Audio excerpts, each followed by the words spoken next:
Somos su pueblo, signo de unidad. Él está en medio de nosotros, sirve a la mesa, nos reparte el pan. Conmemoramos hoy a Santa Inés, joven romana, tan joven, de 12 años, que durante una persecución anterior a la de Diocleciano, a comienzos del siglo III, fue martirizada en la hoguera. Su culto, por lo singular, pues se extendió rápidamente por todo el Imperio Romano y fue vista siempre como uniendo dos coronas, la del martirio y la de la castidad, porque la razón de su muerte fue que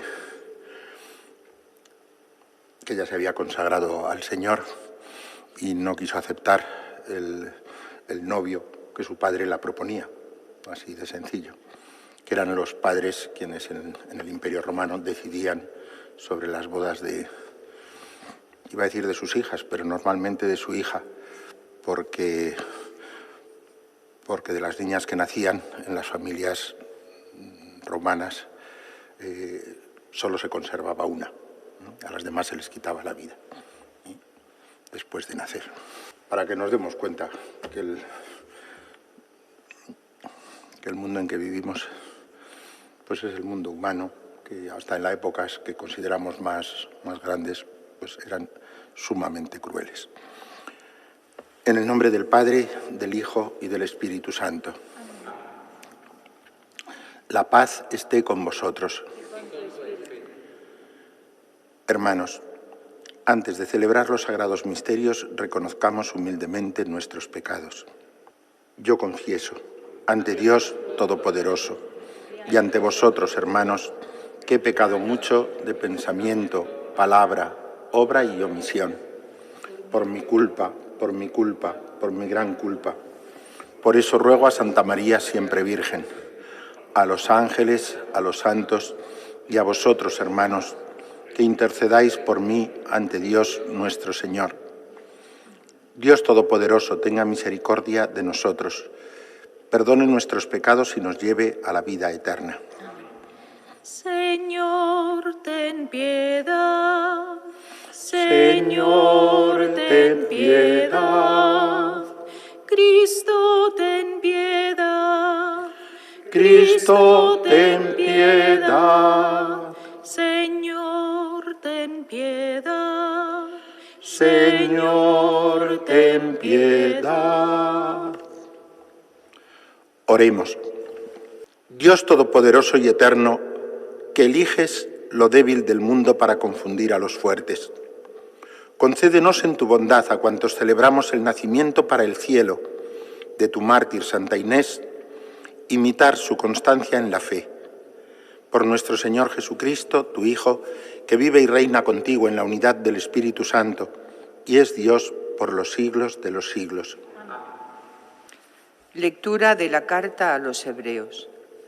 Hermanos, Jesús puede salvar definitivamente a los que se acercan a Dios por medio de Él, pues vive siempre para interceder a favor de ellos. Y tal convenía que fuese nuestro sumo sacerdote, santo, inocente, sin mancha, separado de los pecadores y encumbrado sobre el cielo. Él no necesita ofrecer sacrificios cada día como los sumos sacerdotes, que ofrecían primero por los propios pecados, después por los del pueblo, porque lo hizo de una vez para siempre, ofreciéndose a sí mismo. En efecto, la ley hace sumos sacerdotes a hombres llenos de debilidades. En cambio, la palabra del juramento, posterior a la ley, consagra al Hijo perfecto para siempre.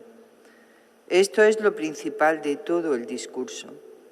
Tenemos un sumo sacerdote que está sentado a la derecha del trono de la majestad en los cielos y es ministro del santuario y de la tienda verdadera, construida por el Señor y no por un hombre. En efecto, Todo sumo sacerdote está puesto para ofrecer dones y sacrificios. De ahí la necesidad de que también Jesús tenga algo que ofrecer. Ahora bien, si estuviera en la tierra, ni siquiera sería sacerdote, habiendo otros que ofrecen los dones según la ley.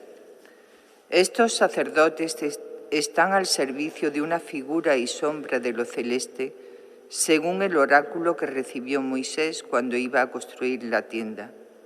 Mira, le dijo Dios, te ajustarás al modelo que te fue mostrado en la montaña. Mas ahora a Cristo le ha correspondido un ministerio tanto más excelente cuanto mejor es la alianza de la que es mediador, una alianza basada en promesas mejores. Palabra de Dios. Te alabamos, Señor. Aquí estoy, Señor, para hacer tu voluntad. Aquí estoy, Señor, para hacer tu voluntad. Tú no quieres sacrificios ni ofrendas, y en cambio me abriste el oído. No pides holocausto ni sacrificios expiatorios. Entonces yo digo, aquí estoy. Aquí estoy, Señor, para hacer tu voluntad. Como está escrito en mi libro, para hacer tu voluntad. Dios mío, lo quiero y llevo tu ley en las entrañas. Aquí estoy, Señor, para hacer tu voluntad. He proclamado tu justicia ante la gran asamblea. No he cerrado los labios, Señor, tú lo sabes. Aquí estoy, Señor, para hacer tu voluntad. Alégrense y gocen contigo todos los que te buscan. Digan siempre, grande es el Señor, los que desean tu salvación. Aquí estoy, Señor, para hacer tu voluntad. Aleluya, aleluya, aleluya. Nuestro Salvador, Cristo Jesús, destruyó la muerte e hizo brillar la vida por medio del Evangelio. Aleluya, aleluya, aleluya. El Señor esté con vosotros. Lectura del Santo Evangelio según San Marcos. En aquel tiempo, Jesús se retiró con sus discípulos a la orilla del mar y lo siguió una gran muchedumbre de Galilea. Al enterarse de las cosas que hacía, acudía mucha gente de Judea, Jerusalén, Idumea, Transjordania y de las cercanías de Tiro y de Sidón. Encargó a sus discípulos que le tuviesen preparada una barca, no lo fuera a estrujar el gentío. Como había curado a muchos, todos los que sufrían de algo se le echaban encima para tocarlo. Los espíritus inmundos, cuando lo veían, se postraban ante él y gritaban, «Tú eres el Hijo de Dios». Pero él les prohibía severamente que lo diesen a conocer. Palabra del Señor. Según la imagen popular y divulgada por todas partes de la historia,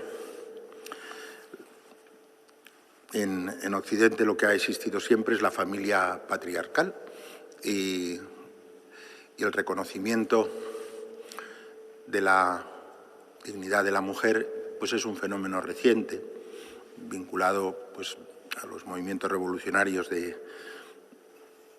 siglo XIX y luego a los desarrollos del pensamiento ilustrado en el siglo XX. Sin embargo, y voy a citar a una historiadora francesa que dedicó su vida, murió hace muy poco, y dedicó su vida al estudio de las mujeres en la Edad Media o en la Edad Antigua o así, y voy a hacer referencia a un párrafo suyo. Ella se llama Regine Pernaut, tal como se escribe, es una historiadora francesa, ha escrito mucho sobre Juana de Arco, y sobre otras mujeres, sobre todo de la Edad Media. El librito este se llama La mujer en el tiempo de las catedrales.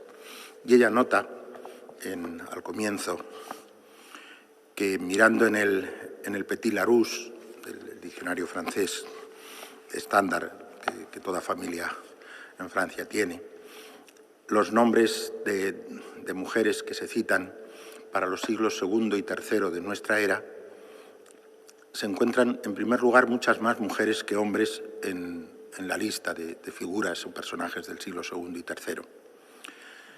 Entre los hombres, además del de Plotino,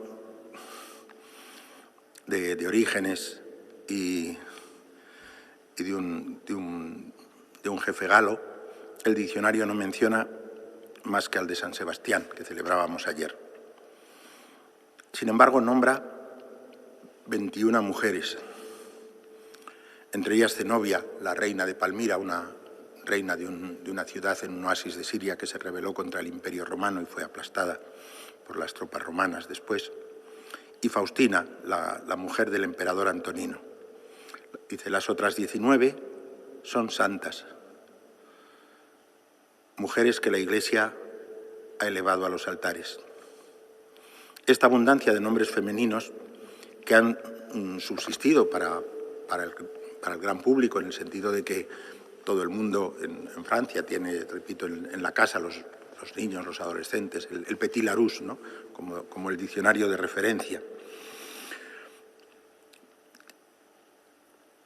Dice que han subsistido para el gran público cuando desaparecían los de los efímeros emperadores de esos 2 siglos, subraya la importancia de estas santas, casi todas ellas jóvenes, unas muchachas muertas por afirmar su fe. Ágata, Inés, Cecilia, Lucía, Catalina, Margarita, Eulalia y tantas otras, hasta 19. Y buscaríamos en vano el equivalente de estas mujeres en el mundo grecorromano. Del mundo grecorromano conocemos apenas a Cleopatra, a la mujer de algún emperador de la que sabemos su nombre, pero nada más. Y luego ella se pregunta que qué significa esto. Significa que ha habido una revolución con Jesucristo en la consideración y en el trato a la mujer y en el reconocimiento de su dignidad como compañera del hombre en el destino de la vida. Así lo dirá expresamente un autor de Irak en el siglo IV. Compañera de vocación en el hombre, en el camino al destino de la vida.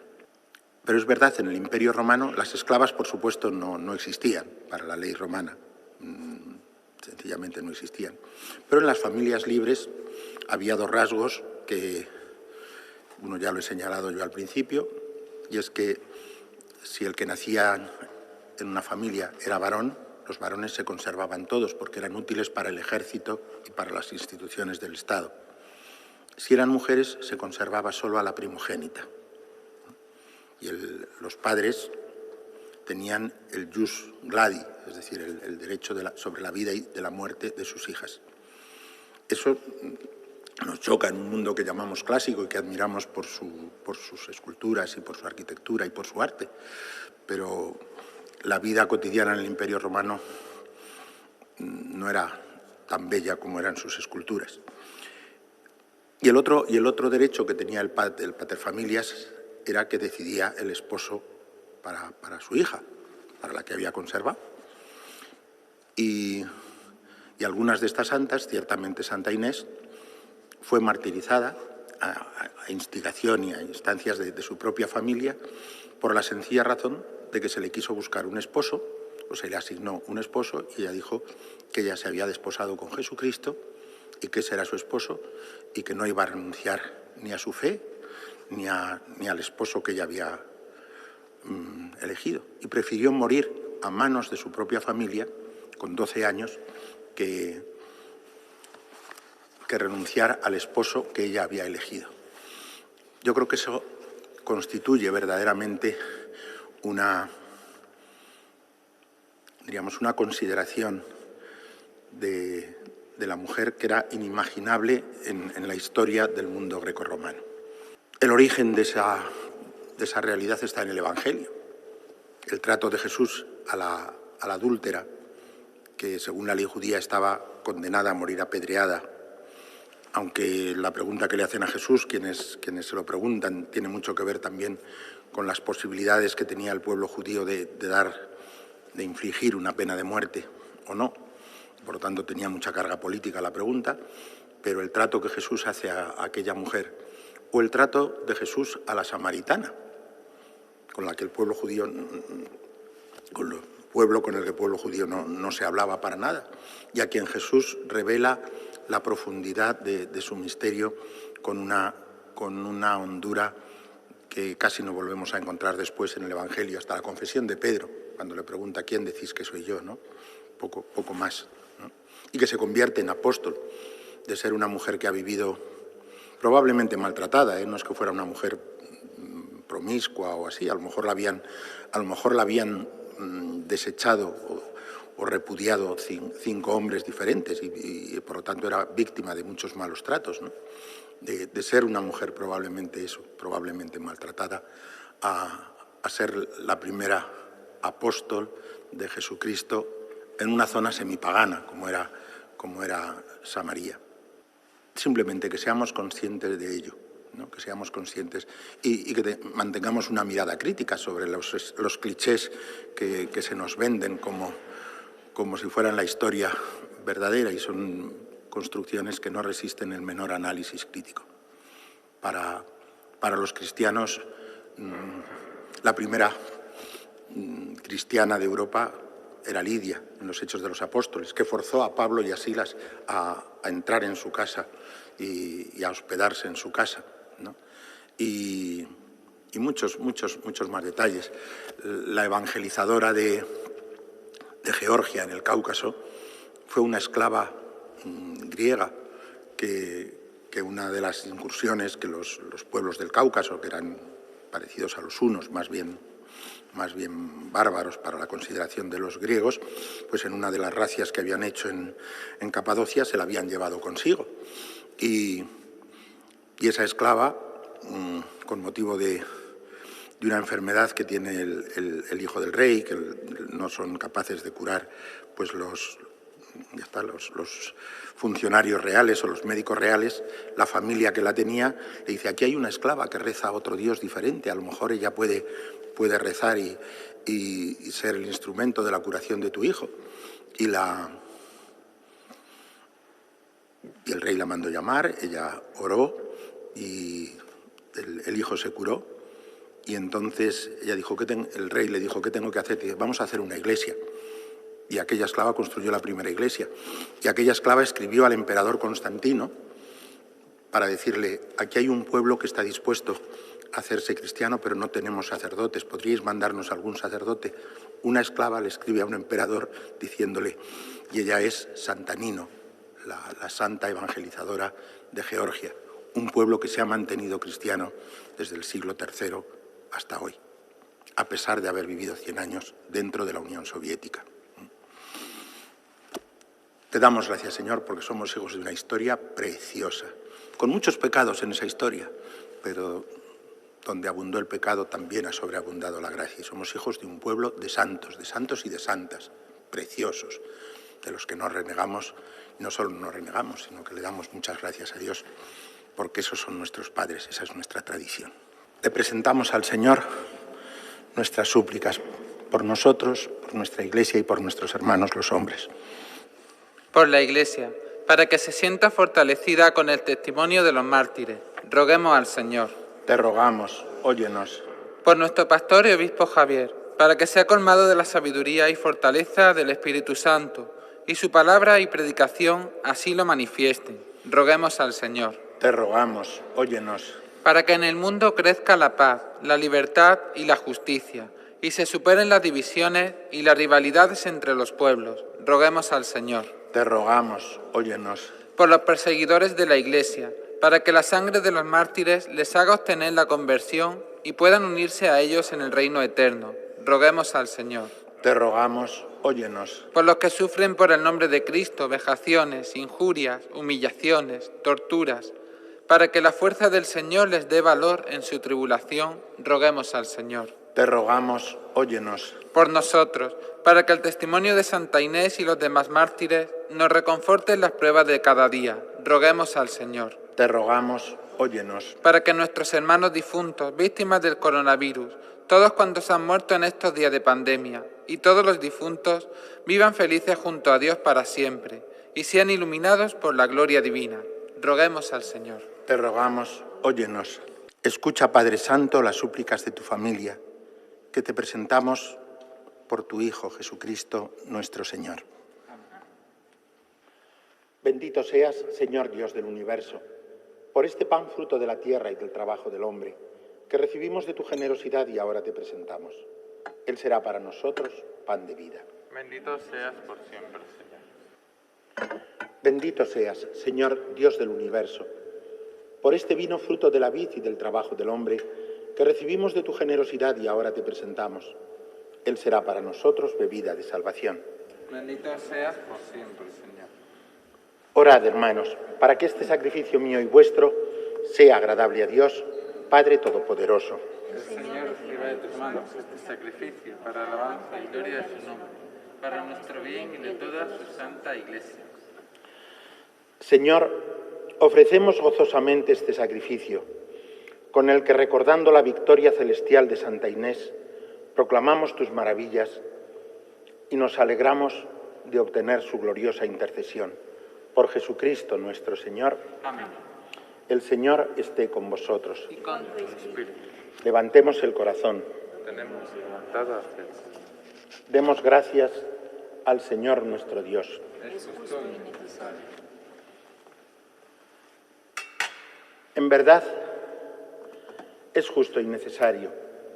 Es nuestro deber y salvación darte gracias siempre y en todo lugar. Señor Padre Santo, Dios Todopoderoso y Eterno, porque la sangre de tu gloriosa mártir Santa Inés, derramada como la de Cristo para confesar tu nombre, manifiesta las maravillas de tu poder, pues en su martirio, Señor, has sacado fuerza de lo débil, haciendo de la fragilidad tu propio testimonio, por Cristo Señor nuestro. Por eso, con los poderes del cielo te aclamamos continuamente en la tierra, alabando tu gloria sin cesar. Santo, santo, santo es el Señor, Dios del universo.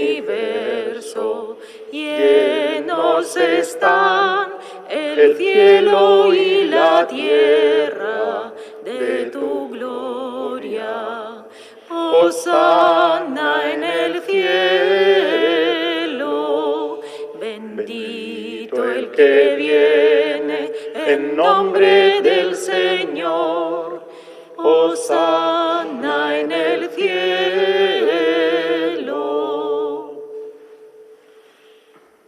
Santo eres en verdad, Señor, fuente de toda santidad. Por eso te pedimos que santifiques estos dones con la efusión de tu Espíritu, de manera que se conviertan para nosotros en el cuerpo y la sangre de Jesucristo nuestro Señor, el cual, cuando iba a ser entregado a su pasión voluntariamente aceptada, tomó pan. Dándote gracias, lo partió y lo dio a sus discípulos, diciendo: Tomad y comed todos de él, porque esto es mi cuerpo, que será entregado por vosotros.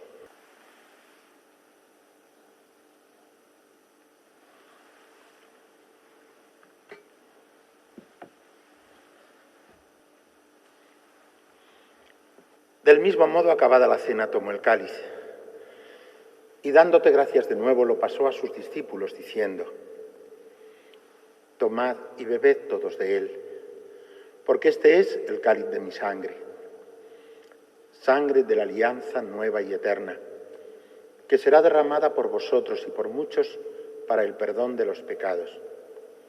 Haced esto en conmemoración mía.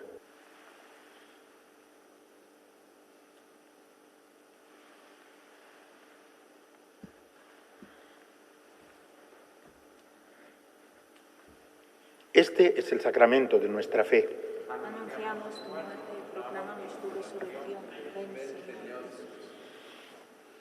Así pues, Padre, al celebrar ahora el memorial de la muerte y resurrección de tu Hijo, te ofrecemos el pan de vida y el cáliz de salvación, y te damos gracias porque nos haces dignos de servirte en tu presencia. Te pedimos humildemente que el Espíritu Santo congregue en la unidad a cuantos participamos del cuerpo y la sangre de Cristo.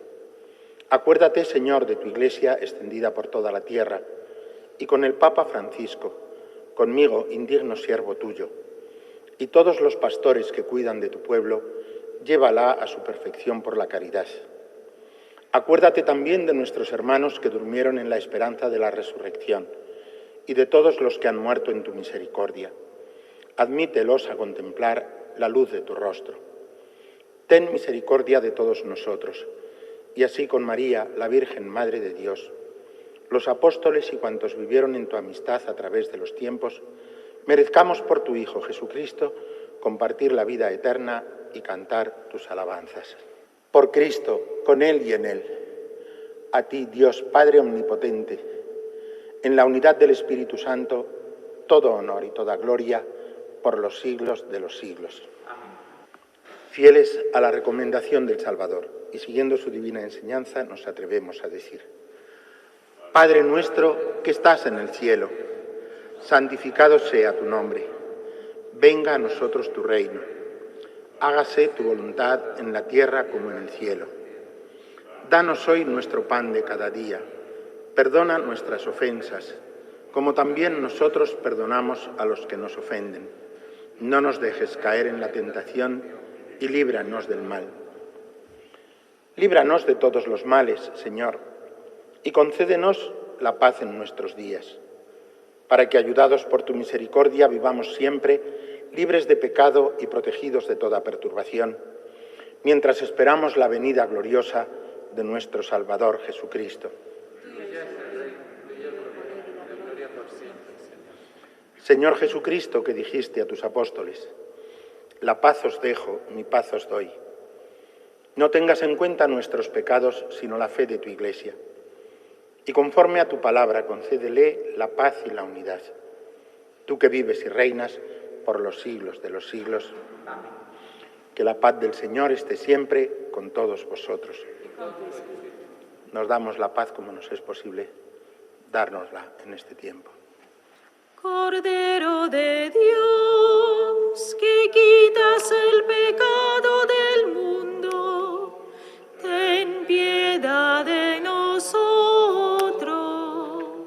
Cordero de Dios, que quitas el pecado del mundo, ten piedad de nosotros. Cordero de Dios, que quitas el pecado del mundo, danos la paz. Este es el Cordero de Dios que quita el pecado del mundo. Dichosos los invitados al banquete de bodas del Cordero. Señor, no soy digno de que entres en mi casa, pero una palabra tuya bastará para sanarme.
Oremos. Oh Dios, que coronaste a la bienaventurada Inés entre los santos con el doble triunfo de la virginidad y del martirio, concédenos en virtud de este sacramento vencer con fortaleza toda maldad y alcanzar la gloria del cielo. Por Jesucristo nuestro Señor. El Señor esté con vosotros. La bendición de Dios Todopoderoso, Padre, Hijo y Espíritu Santo, descienda sobre todos vosotros y os acompañe siempre. Sub tuum presidium confugimus,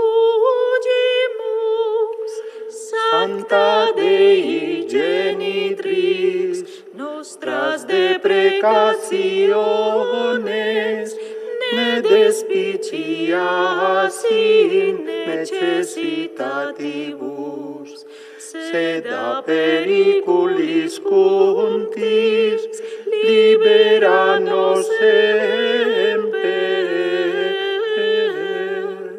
Virgo gloriosa et benedicta.